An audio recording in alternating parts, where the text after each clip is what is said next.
Dito na naman kami sa mga Baguio beans. Ayan, ayan oh. Mamimili ito, totoo. Ito. So, bibili ka, pupunta ka sa farm, bibili ka ng Baguio beans, ikaw ang pipitas para fresh. Pipitas ka, Day? So, siguro yung ano, marami.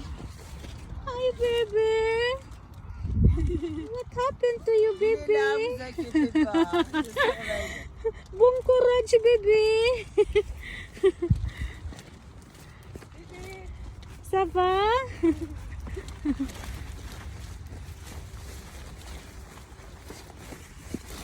Ito. Yan. Para ang hirap yatang kunin. Ay, nasa mga ilalim. Ito siya.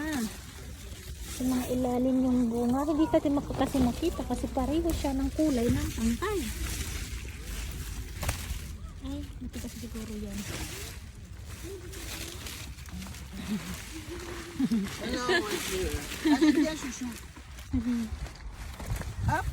Namoy kopya o kipi.